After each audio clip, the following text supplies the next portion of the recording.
When we're looking at exponential and log functions, one thing that we want to remember is that they are inverses. So let's remember in general what an inverse is. Remember, an inverse means that we're basically going to switch x and y. All right, we're switching the domain with the range and all that. We saw this when we looked at the graphs of logs and exponentials. Remember, in an exponential, we had a horizontal asymptote versus in a logarithmic, we had a vertical asymptote. When we looked at the domain and the range, they switched from exponential to log. When we looked at the table of values, they switched. The x's and the y's are switching always.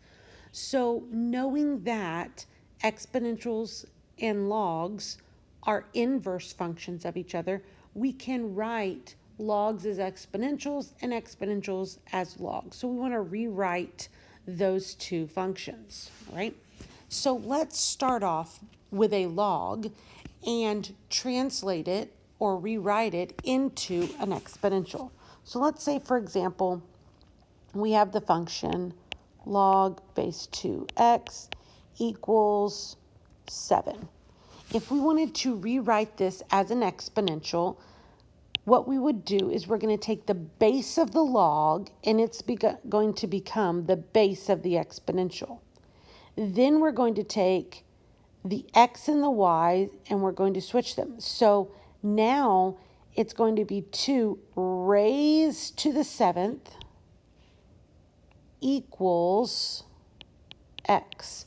So I kind of like to think about this. I think I've seen things before call this around the world, right? So when you look at something like this, let's take another one for example. Let's say we have log base 9, 4y equals 12, right? I would start off and we're going to go around the world. This is how they call it. I'm going to take 9, raise it to the 12th power, and equal the 4y. So it would look like 9 to the 12th equals 4y. Right? So we start with the base, raise it to what's on the outside of the equals, set it equal to what's next to the log.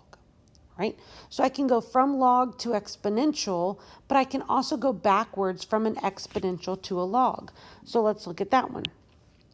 Let's say we have 5 to the 3x equals 4. All right? So if I wanted to rewrite this one as a log this time, what I would do is I'm going to make this 5 my base of a log. So I'm going to write the word log with a little baby 5. And then again, I'm going to reverse them.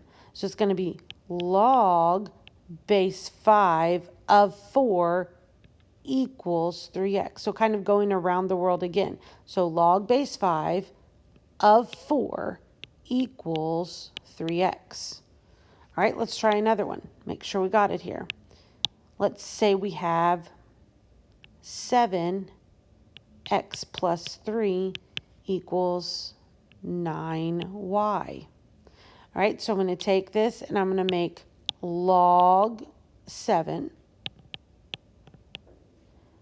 of 9y equals x plus 3. So I can rewrite this from logs to exponentials, from exponentials to logs. And the reason that I might want to do this, remember, just like in the last properties, the idea is for when we get to solve, when we get to solving logs and exponentials, we might want to use a property to help us simplify it to something that is easier to do. All right.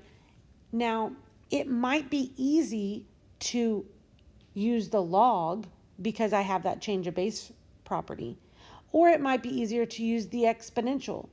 It just depends on what the equation has us do. So I need to be able to rewrite a log to an exponential and an exponential to a log.